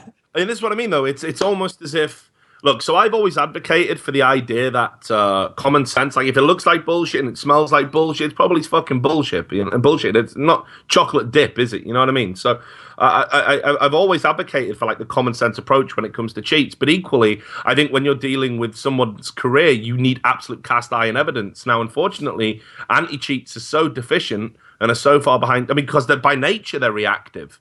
By nature, they're a reactive piece of software. The cheat has to exist first, and then the anti-cheat has to catch up. And this is why cheaters are always ahead in the arms race, unless you've got some super sophisticated piece of anti-cheat software. Now, and who out of all the cheaters should be the most ahead? A fucking pro player whose career's over if he gets caught, and should have the direct line with lots of cash to that cheat coder. So actually, any player who gets caught with cheats is essentially some form of cretin, because he's the one person who should never get caught because he should always have the newest shit that can't get detected.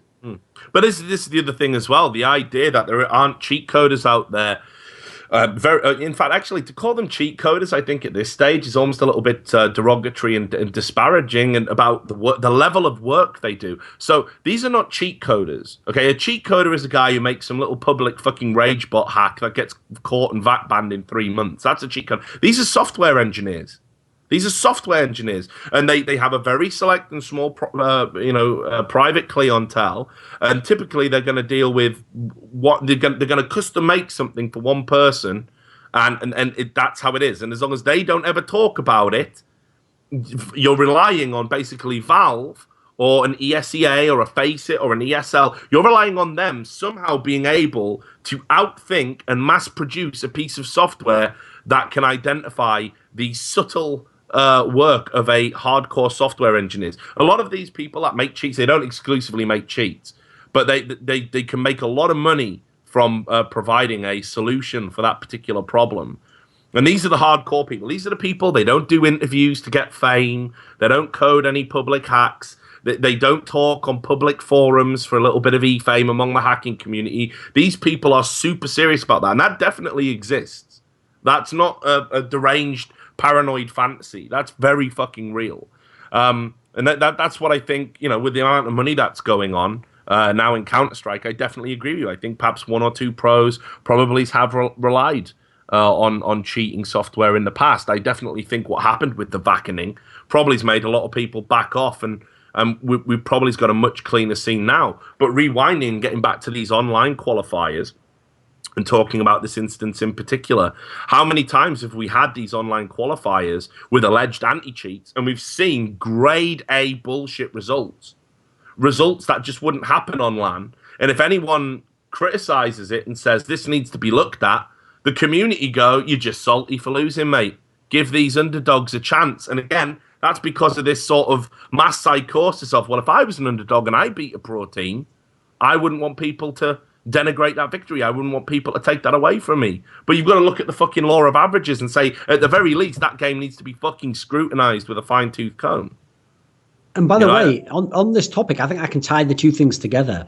Because we don't have amazing anti-cheats, I really would like it if there was some sort of a scenario where, let's say in this qualifier here, okay, so because it's for the next major, none of the teams who are really, really good teams are in this qualifier. You don't have to worry. TSM, Fnatic, Virtus Pro, those guys already made the top 8 of the last ones. They're already in the next major anyway. I really would love it if in certain cases where there's a crazy result, where really like we have to look into at least if this is cheating, if they had a panel of like Olaf Meister, fucking Bialy, Device, you know, Happy, if they had a panel of these experts and they got them all independently to watch it and then discuss with each other like a jury style and say, like, come on, guys, is this really cheating?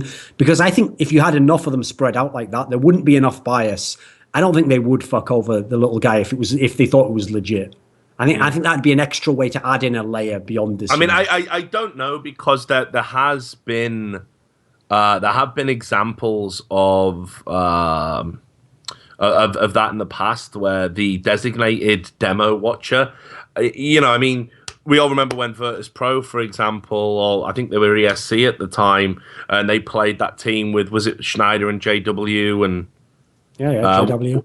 Yeah, what were they called at the time? I think it was like Swag, YOLO, and Bitches. Yeah, Swag, YOLO, and Bitches. Yeah, SW and Bitches. Right. So, and everybody talked about that result. Now, of course, we look at what those players have gone on to do independently, and maybe that result makes a little bit more sense. But then again, there was still some compelling moments that couldn't be explained, and some of those players have been around cheats in the past, and that's there's the problem, even... It goes both ways on that one. Here's the problem. The players that have been most famously called cheaters who weren't okay is JW and flamie, because both did absolutely nuts shit online that looks like cheats. Now, the problem with it is, we both know on LAN they do shit that's absolutely nuts, looks like cheat. I mean, JW especially. If there's any player you'd ever thought was cheating, you could show me LAN demos and I think the guy was cheating, because it's retarded that he could do these certain peaks, presumably knowing a guy's there, but he can't know, and he still doesn't even know scopes the guy. You know, all sorts of ridiculous shit. But here's the thing, that I actually still can't rule out in my mind that either of those players ever cheated. I don't know that they did, so I don't make the claim that they did. I don't make the assumption. In fact, it's not something I think about often. But I certainly don't rule out that they ever did cheat, because first of all, there are some shady circumstances surrounding them. And in the cases of some of these players, maybe JW, I'm not sure about flamie, some of them were really hungry to be top players. So here's the problem. What if they have fantastic skill sets and then they add in a little bit of extra bullshit with some level of cheating, which, as we found out with the Kaylee thing, maybe it doesn't even have to be a full-on cheat. Maybe it's like a cheat that slightly aids you, or is just a wall hack. Whatever it is, it's not the same as like a guy doing a 360, headshotting people and instant like speed hacking and knifing everyone in spawn. You know, those ones are a bit easier to tell. So the problem is, you also can't rule out the idea that people who eventually did become fantastic pros also cheated as well. Because that's actually the idea, isn't it? I think it might be Schneider. Again, I don't want to mischaracterize anyone, so I apologize if that's inaccurate, but I'm about 95% sure. There was like some videos on YouTube from like back in 1.6 and stuff where it was like, look at this guy cheating. And you know, look, I don't buy into that once a cheater, always a cheater bullshit. But I definitely think cheating in a game is like cheating on your girlfriend, right? Like once you've crossed that threshold, the second time is always easier.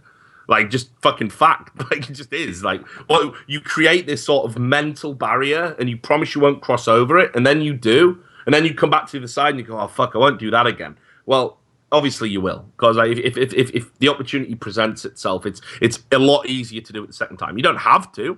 Yeah, maybe you won't. But ultimately, if you're ever presented with that quandary, the psychological conversation you have internally, you're more likely to get the fucking result again that you know you've repeated in the past. Like the first time's always the most difficult, which brings me back to viliG, and this is why I wanted to bring him up. Now this guy, he spent years like just talking about me.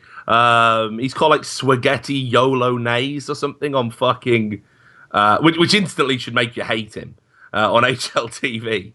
But this guy obviously, anyone who says YOLO, mate, the first thing I think is what a shame. Yeah, it's a shame you can't live 0 times, mate. I wish we could go back in time and delete you from the fucking Matrix. Yeah, NOLO. That's what we need. But anyway, so this guy used to be obviously a CSS player. Now, he's spent like, I don't know, maybe 3-4 years, maybe longer, like just constantly spamming on HLTV that, you know, whenever my name's mentioned, Richard Lewis is an autistic drunk, blah, blah, blah. Like, right. Which I think's hilarious given the fact that this guy sort of lacks that level of self-awareness to realize that, okay, so in CSS, he got at least one VAC ban, I think, which was when vent.exe was going around, this cheat. He got it and used it in like some enemy down 2-1-2 cup, like the day I wrote a big expose about it. And I said in the expose, I'm like, yeah, I've sent this to Valve, I've sent this to fucking anti-cheat leagues. So what does he do? He gets it, uses it that day. Right, yeah, brilliant, great thinking. Right, what could possibly go wrong? So then there was that. Then, well, the reason he started becoming like super fucking obsessed and weird was that he started playing with all the best Italian players, like guys like Styler and stuff. And the running joke that they were saying, and apparently it was true, but he always denied it, was that because he was considered a dodgy player and had this reputation, nobody would play with him. So he had to pay those top level Italian players to play with him. He had to pay them money out of his own pocket, which he maintains he never did. And certainly couldn't afford to do, but they all seem to think he did. So make of that what you will. And then here he is playing in a team that's already going to have lots of fucking scrutiny on it because they've got fucking Joel's playing for them, the Finnish sensation who just dodges land for fun, right? And he fucking decides to do this. It's just incredible, really. And the thing is as well, like, he fucking honestly he obviously wanted this like so bad to be like, you know, oh, maybe I get to go to DreamHack, you know, maybe I get to do a LAN. It's just like really fucking tragic ultimately at the end of the day. Like someone would fucking live their life like this. Like this is it now. This could have been the high point, but it's like some tragic final paragraph in the story. Well, I mean, let's not just end on a down note. At least he's not a Fox fan. Yeah, true. There is that, mate. There is that. So one final thing, and then we'll definitely wrap the show up, mate, because I know you got shit to do.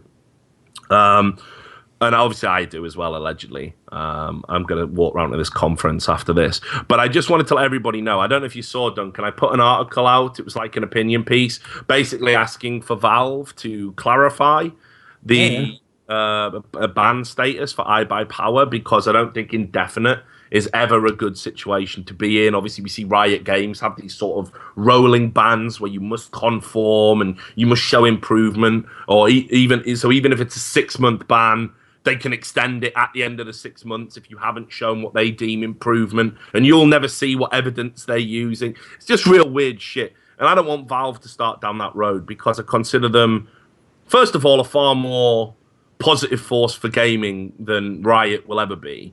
And they make better games, for fucking starters.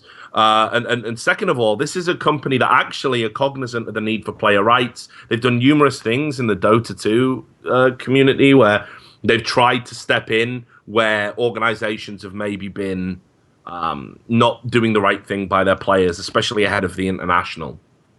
So it was just basically to say, First of all, to get your thoughts about it, because obviously we missed the show last week, so we didn't get to discuss it. And also just to make people aware that I did send them it directly, and I can confirm that they have read it. They are in the process of sort of, I don't know, theorizing about whether or not they're going to actually clarify the ban length. So yeah, I just wanted to sort of get your thoughts to close the show. Yeah, I mean, first and foremost, beyond any other opinion or whatever, I think the most important point is the one that you started with, which is that we just have to have clarification. So even if these people are banned for 10 years, which is essentially indefinitely, just tell us it's 10 years. And that means if by some miracle CSGO is still going in 10 years, if in the very unlikely circumstance one of them still wants to play, at least he knows in 10 years, right, I'll come back in 8 years and start fucking playing then, right? There's at least that. Then you can go into details like, should they be unbanned, etc. I don't know if they should be unbanned now. Like, I can go many ways on that one. Like, it was just one match. It was a fairly meaningless match, etc. So on one hand, I think something like a 1 year ban's not unreasonable. On the other hand, if someone said no, but it should be 2 years, and if you look at how much they defrauded people of, I wouldn't be against that so much either. If it was 2 years and they've got another year to go, I can see it going both ways on that. I think there's a lot of debate you could have there. I have to say, I think people get into really murky territory when they try to intellectually state their philosophy on how and why those players should be banned. Because I think the majority of people are ridiculously biased to whether they like the players or not. If they like the players, they should only be banned for a short amount of time. It wasn't that big a deal. If they don't like the players, they'll use logic, which they themselves won't even apply consistently. So the number of European people who I've seen say stuff like, oh, they should definitely be banned because they actually tried to steal from their own fans. They tried to defraud their own fans of thousands of dollars and steal that money directly from them. Yet the same fan, I'd love to sit them down and go, are you a fan of Virtus Pro? And if they say yes, go, well, you know, Virtus Pro tried after the fact to do bets, which, in the end, everyone stopped them before they did. But they tried to steal money from the community by doing bets on a game they knew the result of, which had already been played. So everyone who loves Virtus Pro, there seems to be a massive Venn diagram of people who love Virtus Pro, hate the iBuyPower guys, and yet don't seem to realize they exist in this weird grey twilight zone where surely you can't have these opposing views on what is right and wrong to that extreme degree, you know. So I think it's a pretty grey area for everyone. And equally, iBuyPower, though, they're almost like, in this sense, I genuinely believe they're a victim of their status, because what about all these smaller teams that were fixing matches?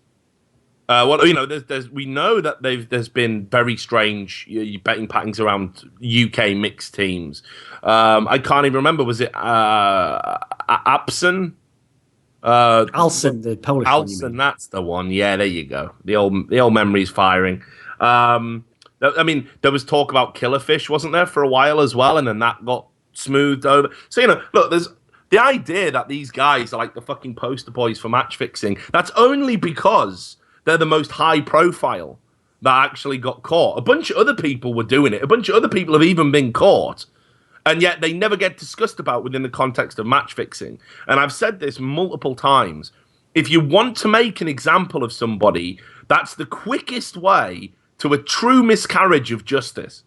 Because a rule and a law should be absolute, and should be absolute for everybody. Not the first person that commits it, not the 100th person that commits it. Yeah, each one should be in isolation. It should be fair to that scenario. Like, the idea that, like, anyone who says that, and what's mad is, you know this, the people lap it up. They love that idea. People somehow in the world have been convinced that preventative lawmaking works. That if you say today, oh, I'm going to kill everyone who has drugs on them, that no one will ever bring drugs in your country again. It's ludicrous. It doesn't play out by the way reality works.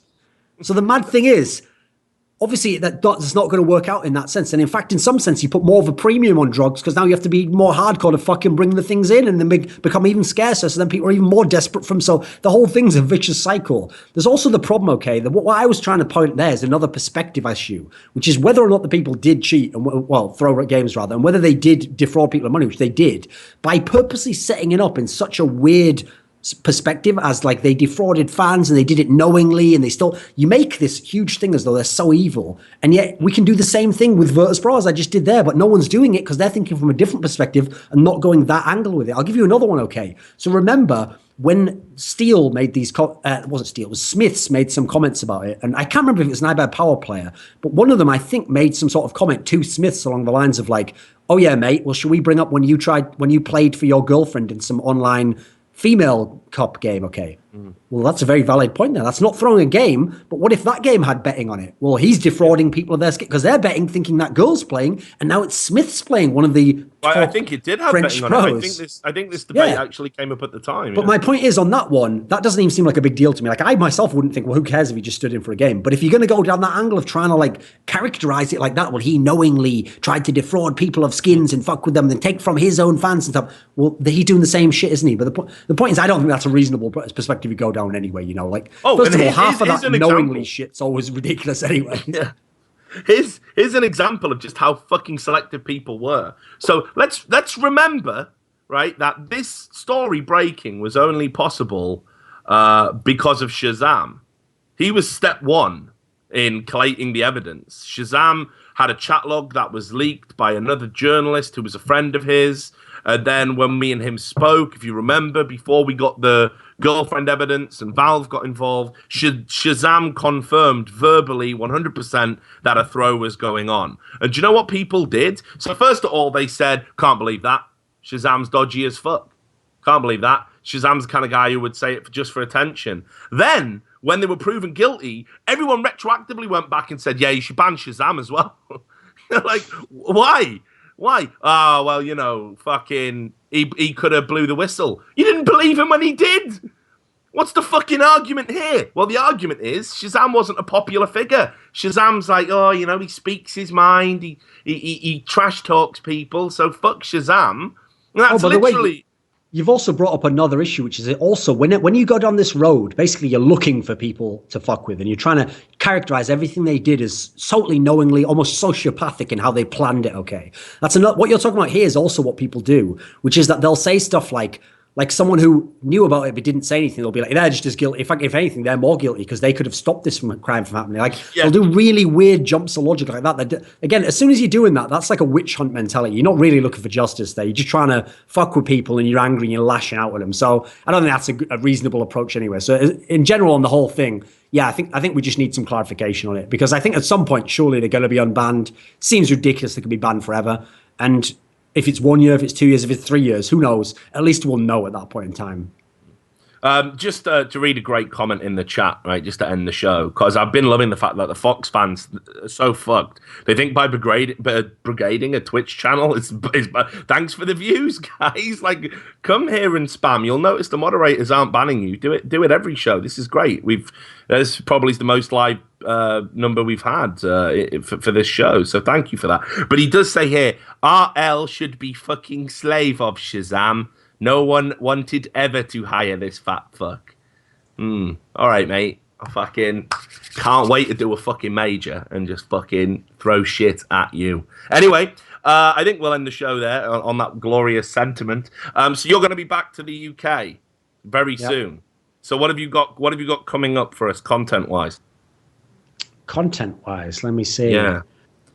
I'll probably have a bunch of CSGO stuff because there's all these tournaments coming up, so I'll have some prepping for that.